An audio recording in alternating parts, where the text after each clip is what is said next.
Hello students, आदर्श Navodaya education group के YouTube channel में एक बार आप लोगों का फिर से स्वागत है।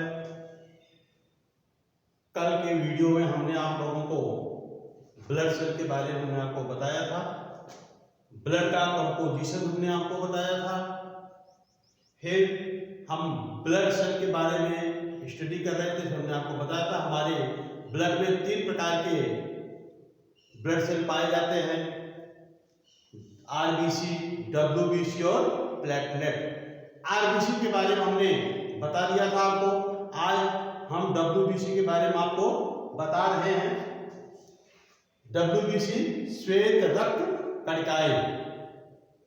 तो हमारे डब्ल्यूबीसी के बारे में क्या इंफॉर्मेशन है उसके बारे में आपको बता रहा हूं। सबसे पहले डब्ल्यूबीसी का निर्माण, डब्ल्यूबीसी का निर्माण जो है ये भी बोन मैरो में होता है।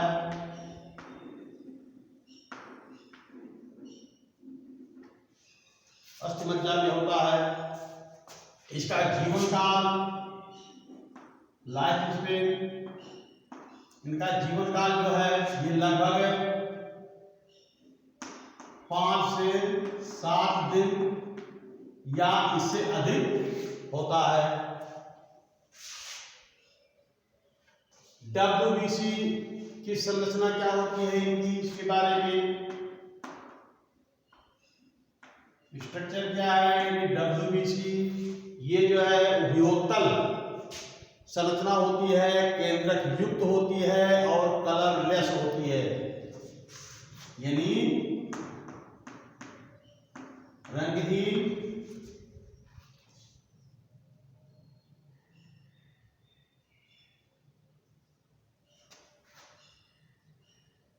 उभयोत्तल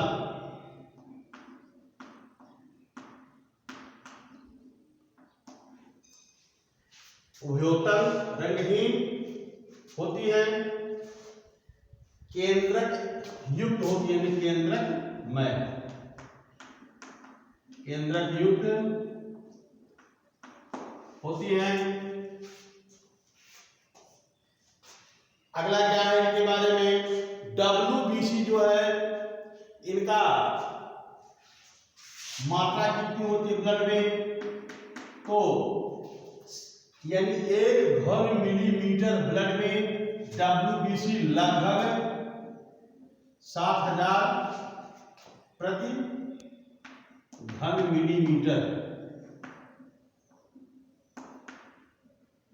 यानी 1 घन मिलीमीटर ब्लड में डब्ल्यूबीसी की संख्या जो है ये 7000 तक होती है। मात्रा में बल्कि इसकी संख्या लिखी गई। आरबीसी और डब्ल्यूबीसी का अनुपात क्या होता है, आरबीसी एंड डब्ल्यूबीसी का अनुपात जो है इसका ये 600 अनुपात 1 का होता है, यानी डब्ल्यूबीसी का 600 गुना आरबीसी होता है। अब इसके बाद डब्ल्यूबीसी के प्रकार के बारे में हमने आपको बताया था कि डब्ल्यूबीसी जो है इनको मुख्य रूप से 2 भागों में बांटा गया है। एक तो होते हैं कणिका युक्त डब्ल्यूबीसी और एक होते हैं कणिका रहित डब्ल्यूबीसी। कणिका युक्त जो होते हैं उन्हें ग्रेनुलोसाइट कहा जाता है, ग्रेनुलोसाइट, और जो बिना कणिका वाले होते हैं उन्हें नॉन ग्रेनुलोसाइट कहा जाता है।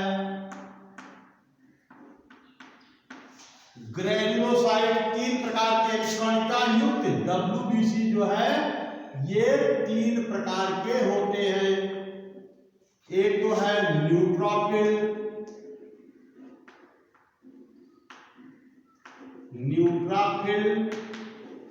दूसरा है इयोसिनोफिल,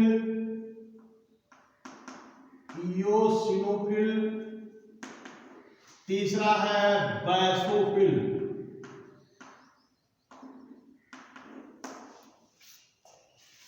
ग्रेनुलोसाइट यानी कणिका युक्त डब्ल्यूबीसी जो होते हैं वो 3 भागों को बांटा गया, 3 प्रकार के होते हैं, न्यूट्रोफिल, इओसिनोफिल और बैसोफिल।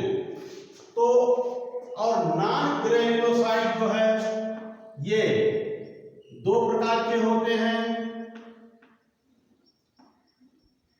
नंबर 1 मोनोसाइट,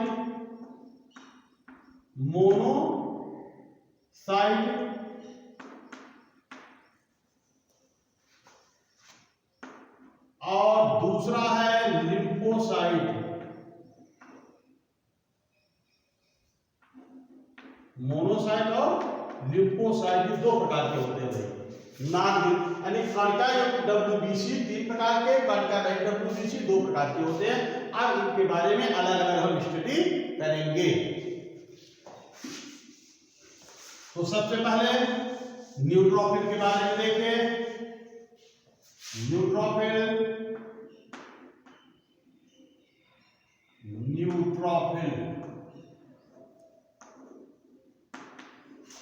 यानी इनको उदासीन रंजी कहा जाता है। उदासीन रंजी यानी न्यूट्रोफिल जो है, ध्यान रखना, ये सबसे अधिक संख्या में पाए जाने वाला डब्ल्यूबीसी है। महत्वपूर्ण पॉइंट है। यह कुल डब्ल्यूबीसी का लगभग 65% होता है। 62 से 65% होता है ये कुल डब्ल्यूबीसी का 62%। यानी न्यूट्रोफिल ये सबसे अधिक महत्वपूर्ण पॉइंट है। न्यूट्रोफिल सबसे अधिक संख्या में पाए जाने वाला डब्ल्यूबीसी है। यह जो है अम्लीय और क्षारीय दोनों प्रकार के अभिरंजकों द्वारा अभिरंजित हो जाता है। यह अम्लीय और क्षारीय दोनों प्रकार के अभिरंजकों द्वारा अभिरंजित हो सकता है। बाइलोब्ड संरचना होता है न्यूट्रोफिल। कुल डब्ल्यूबीसी का लगभग 62% होता है। इसके बाद दूसरा है इओसिनोफिल के बारे में देखिए।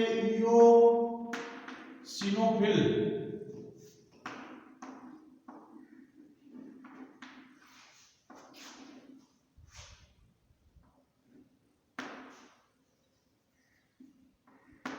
अब इओसिनोफिल जो है यह केवल अम्लीय अभिरंजकों द्वारा अभिरंजित होता है। यह जैसे अम्लीय अभिरंजक से रंगने पर ये जो है, जैसे इओसिन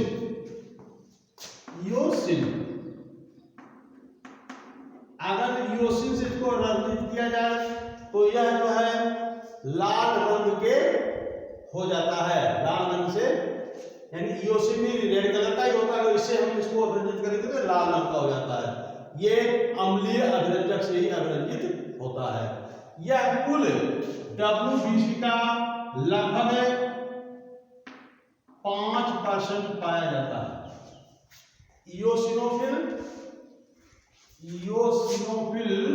कुल डब्ल्यूबीसी का लगभग 5% पाया जाता है।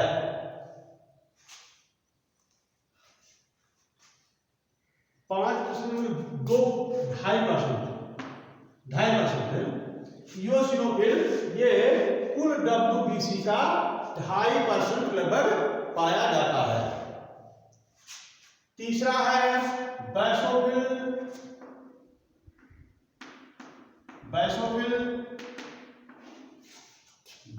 जो है, महत्वपूर्ण पॉइंट इसके बारे में, बैसोफिल सबसे कम संख्या में पाए जाने वाला डब्ल्यूबीसी होता है।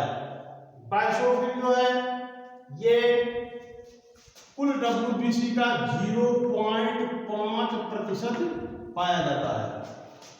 बैसोफिल कुल WBC का 0.5% पाया जाता है। ये इनके द्वारा जो है हिस्टामिन और हिपेरिन का स्राव होता है। इनके द्वारा हिस्टामाइन भी कहो आप या हिस्टामिन कहो, हिस्टामिन और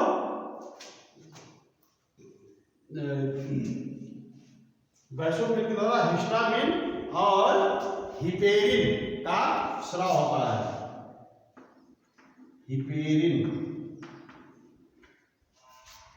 हिस्टामिन क्या होता है? हिस्टामिन क्या है? हिस्टामिन जो है ये एक प्रकार का कोशिकाओं द्वारा स्रावित होने वाला एक प्रकार का रासायनिक पदार्थ है। ये जो है रुधिर वाहिनियों को फैलाने का कार्य करता है, रुधिर वाहिनियों को डायलेट करने का कार्य करता है। हिस्टामिन का स्राव उस समय होता है जब कोई रोगाणुओं का संक्रमण, जब कभी कोई इंजरी हो जाती है, घाव हो जाता है, उस समय या कोई मधुमक्खियां वगैरह डंक मार देते हैं, उस समय इसका स्राव होता है। इसके स्राव से रुधिर वाहिनियां डायलेट कर जाती हैं, जिससे रुधिर वाहिनियों के बाहर की साइड में ब्लड अधिक मात्रा में छन करके आ जाता है और यह ब्लड में जो WBC वगैरह होते हैं वो वहां पर उपस्थित जो प्रोटीनें, विजातीय प्रोटीन होती है उनको निष्क्रिय कर देते हैं। हिपेरिन क्या है? हिपेरिन जो है यह प्रतिस्कंदक कारक होता है, प्रतिस्कंदन कारक होता है, यानी रुधिर को जमने से रोकता है। तो यही हिपेरिन, आपने देखा होगा कि जब ब्लड हमारे बॉडी के अंदर फ्लो करता रहता है तब तो क्लॉट नहीं करता, तब तो नहीं जमता, लेकिन अगर चोट लग जाए, ब्लड बाहर आ जाता है, तो बाहर आने पर ब्लड जो है जम जाता है, यानी क्लॉट कर जाता है। तो यही कारण है कि हिपेरिन जो है ये ब्लड को जब तक ये ब्लड हमारे बॉडी में रहता है, रुधिर वाहिनियों में बहता रहता है, तब तक ये हिपेरिन के कारण जमने से बचा रहता है। लेकिन जब ये बाहर आ जाता है तो ये हिपेरिन की अनुपस्थिति में और जो प्लेटलेट होते हैं उनकी वजह से ये जमने लगते हैं। हालांकि प्लेटलेट, बॉडी में प्लेटलेट जब वायु के संपर्क में आते हैं तो टूटने लगते हैं और उनके टूटने से ब्लड क्लॉट करने लगता है। तो ये तो हो गया बैसोफिल के बारे में, इओसिनोफिल के बारे में और न्यूट्रोफिल के बारे में। तो यहाँ पर सबसे महत्वपूर्ण पॉइंट जो हमने आपको बताया है, सबसे महत्वपूर्ण पॉइंट है सबसे अधिक संख्या में पाई जाने वाली WBC का नाम न्यूट्रोफिल, सबसे कम संख्या में पाई जाने वाली WBC का नाम बैसोफिल, जो कि 0.5% होता है कुल WBC का। बैसोफिल जो है ये क्षारीय अभिरंजकों से अभिरंजित हो जाता है, जैसे मिथाइलिन ब्लू से ये अभिरंजित होता है तो ये ब्लू कलर का दिखाई देने लगता है। तो ये हो गया ग्रेनुलोसाइट के बारे में, जो कणिकायुक्त WBC थे उनके बारे में मैंने आपको बताया। अब हम आपको बताएंगे एक ग्रेनुलोसाइट के बारे में। एक ग्रेनुलोसाइट हमने आपको बताया दो प्रकार के होते हैं। नंबर 1 मोनोसाइट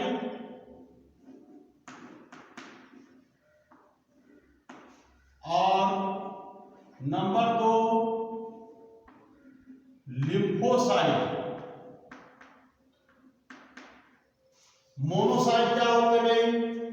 मोनोसाइट ये भक्षकाण प्रवृत्ति के होते हैं। भक्षकाण का मतलब ये है जब कोई रोगाणु शरीर में प्रवेश कर जाता है तो उनका ये भक्षण करके उनको नष्ट कर देते हैं।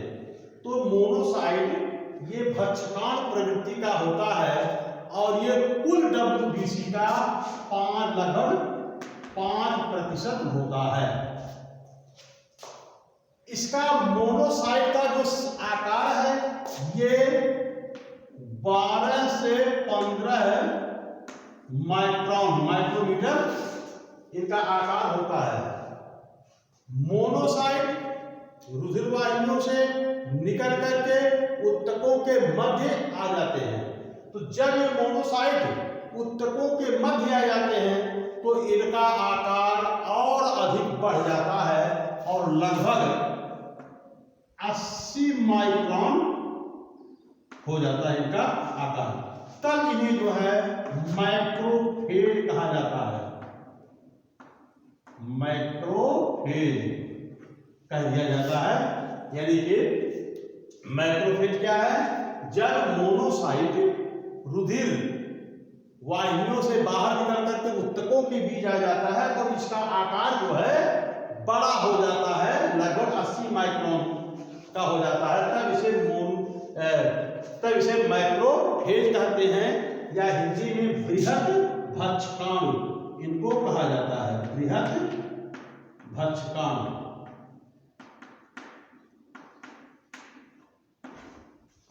अब ये जो बृहद भक्षकाणु है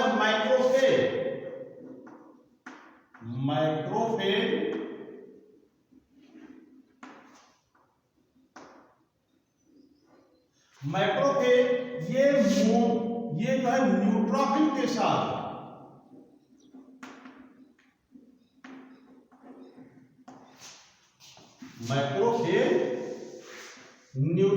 के साथ मिलकर के प्रतिरक्षा तंत्र के प्रथम पंक्ति का निर्माण करते हैं। मैक्रोफेज न्यूट्रोफिल के साथ मिलकर के प्रतिरक्षा तंत्र के प्रथम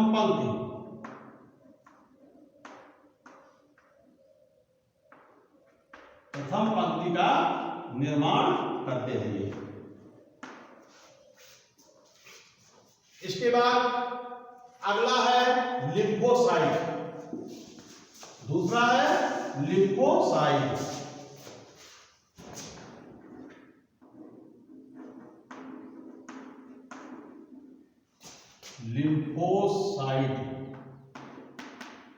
लिम्फोसाइट के बारे में देखिए भाई, लिम्फोसाइट क्या होते हैं? लिम्फोसाइट जो है इनका निर्माण अस्थिमज्जा में होता है और इनका परिपक्वन जो है थाइमस ग्रंथि और लसिका ग्रंथियों में इनका परिपक्वन होता है लिम्फोसाइट का। लिम्फोसाइट जो है ये भक्षकाण प्रवृत्ति के नहीं होते हैं, जबकि मोनोसाइट भक्षकाण प्रवृत्ति के होते हैं। मोनोसाइट यह रोगाणुओं को पहचानता है, पहचान कर और ये एंटीबॉडीज निर्माण को प्रेरित करता है।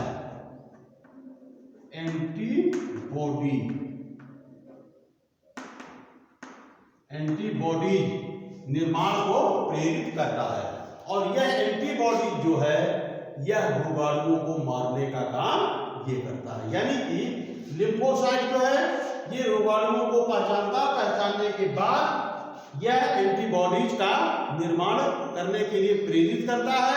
एंटीबॉडीज बन जाती है तो यह एंटीबॉडी संबंधित रोगाणुओं को नष्ट करती है और नष्ट करने का तरीका इनका अलग अलग होता है। इसके बारे में अगले अध्याय में हम इम्यून वाला लेसन जब आएगा तो उस समय हम इसके बारे में डिटेल में अध्ययन करेंगे। लिम्फोसाइट ये कुल WBC का लगभग 30% होता है। लिम्फोसाइट कुल WBC का 30% होता है। लिम्फोसाइट मुख्य रूप से दो प्रकार का होता है। लिम्फोसाइट मुख्य रूप से दो प्रकार के। नंबर 1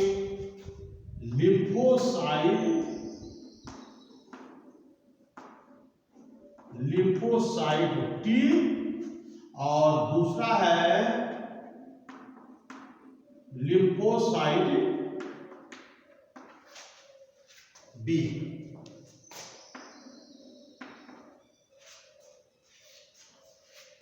लिम्फोसाइट टी और लिम्फोसाइट बी, ये दो प्रकार के लिम्फोसाइट होते हैं। लिम्फोसाइट टी जो है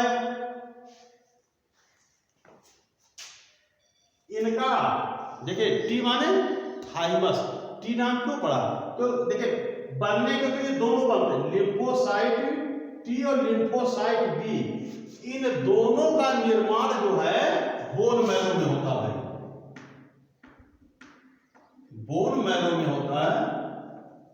लिम्फोसाइट टी और लिम्फोसाइट बी दोनों का निर्माण बोन मैरो में होता है, लेकिन इनका परिपक्वन अलग अलग जगह पर होता है। लिम्फोसाइट टी का परिपक्वन जो है थाइमस ग्रंथि में होता है, थाइमस ग्लैंड में। लिम्फोसाइट टी का परिपक्वन थाइमस ग्रंथि में होता है, इसलिए इसे कह दिया जाता है लिम्फोसाइट टी, टी माने थाइमस ग्रंथि।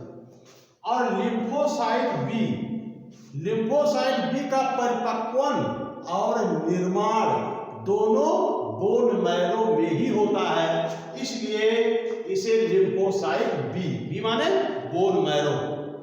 तो लिम्फोसाइट बी का निर्माण और परिपक्वन दोनों बोन मैरो में ही होता है, इसलिए इसको कह देते हैं लिम्फोसाइट बी। ठीक है, तो ये लिम्फोसाइट दो प्रकार के होते हैं, लिम्फोसाइट टी और लिम्फोसाइट बी। तो ये तो हो गया भाई डब्ल्यूबीसी के बारे में पूरा। आपने डब्ल्यूबीसी के बारे में देखा, डब्ल्यूबीसी को दो भागों में बांटा गया, ग्रेनुलोसाइट, एक ग्रेनुलोसाइट। ग्रेनुलोसाइट तीन प्रकार के, न्यूट्रोफिल, बेसोफिल, इओसिनोफिल, और एक ग्रेनुलोसाइट में दो प्रकार के, मोनोसाइट और lymphocyte.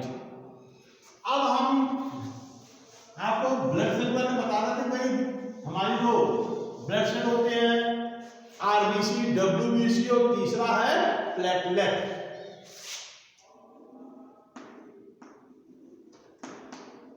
Platelet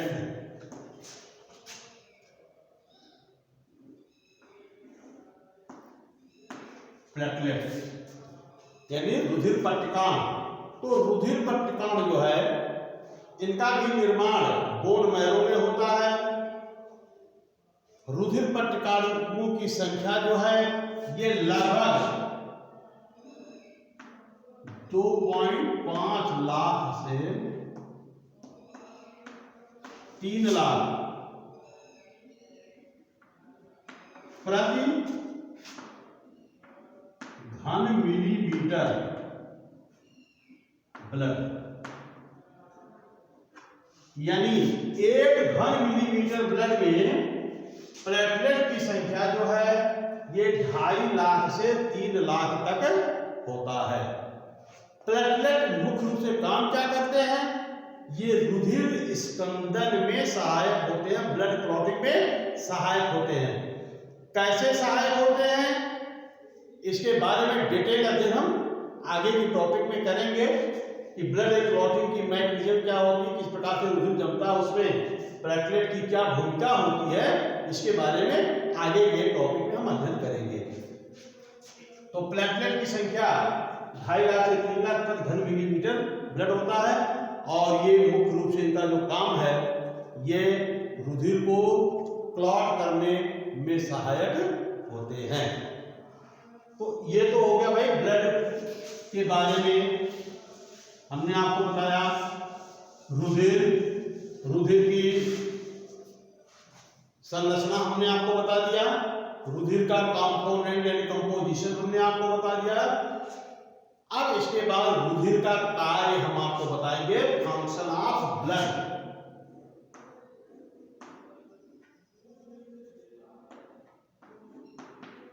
function of blood, रुधिर के कार्य, रुधिर के कार्य क्या है देखिए। रुधिर का सबसे प्रमुख कार्य है पदार्थों का परिवहन, सबसे मुख्य कार्य है पदार्थों का परिवहन। अब पदार्थों में किन किन पदार्थों का परिवहन होता है तो लिखेंगे, नंबर 1 ऑक्सीजन एंड CO2 का परिवहन, transport of oxygen and carbon dioxide. इसके बारे में हमने पिछले लेसन में आपको अच्छी तरीके से बता दिया था कैसे कैसे ऑक्सीजन का परिवहन होता है रुधिर के माध्यम से और कैसे कैसे कार्बन डाइऑक्साइड का परिवहन होता है। दूसरा है भोज्य पदार्थों का परिवहन, यानी transport of food material.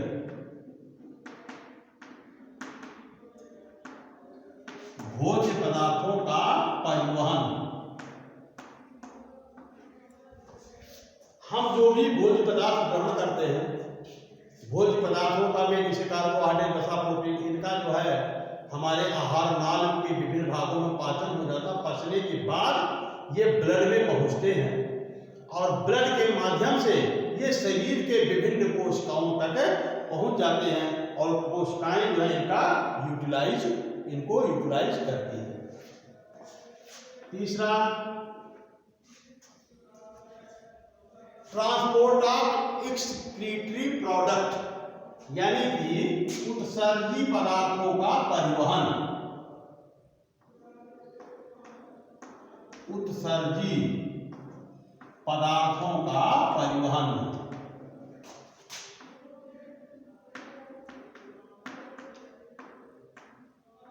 Transport of excretory product. हमारे शरीर में कोशिकाओं में जो उपापचयी क्रियाएं होती है, उपापचयी क्रियाओं के फलस्वरूप जो भी वेस्टेज बनते हैं, जो भी हानिकारक पदार्थ बनते हैं, वो रुधिर के माध्यम से ही उनका परिवहन होता है। चौथा क्या है भाई? उत्सर्जी पदार्थों का परिवहन। चौथा है शरीर के प्रतिरक्षा का कार्य, फंक्शन ऑफ इम्यूनिटी, प्रतिरक्षा का कार्य, फंक्शन ऑफ इम्यूनिटी।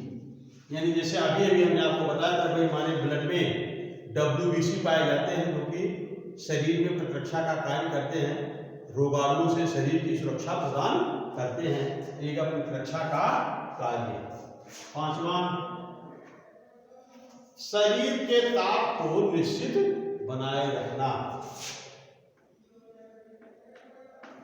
यानी शरीर के ताप का नियंत्रण,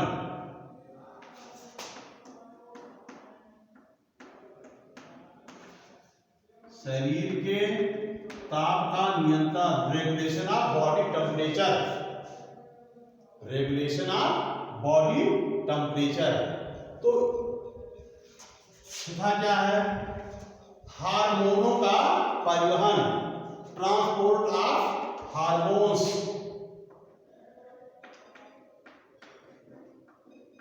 हार्मोनों का परिवहन, ट्रांसपोर्ट ऑफ हार्मोन्स। ये ब्लड के कुछ प्रमुख कार्य के बारे में हमने आपको बताया। तो हमने आपको कल जब शुरू कर रहा था उस समय हमने आपको बताया था कि ब्लड सर्कुलेटरी सिस्टम जो है उसको 3-4 भागों में बांट करके इसका हम अध्ययन करते हैं। एक तो 4 में मुख्य रूप से 3 भागों में इसको बांट कर अध्ययन करते हैं। एक तो था ब्लड, दूसरा रुधिर वाहिनी, तीसरा हार्ट। तो ब्लड के बारे में हमने अध्ययन कर लिया। अब कल के वीडियो में हम आपको ब्लड वेसल्स के बारे में बताएंगे और क्या अंतर है ब्लड वेसल्स, जो कितने प्रकार की होती हैं, क्या होती हैं, क्या काम करते हैं, उसके बारे में कल हम आपको कल की वीडियो बताएंगे। तब तक आज जो बताया गया है इसको आप देखिए, लाइक करिए, सब्सक्राइब करिए और मेहनत करिए। Thank you.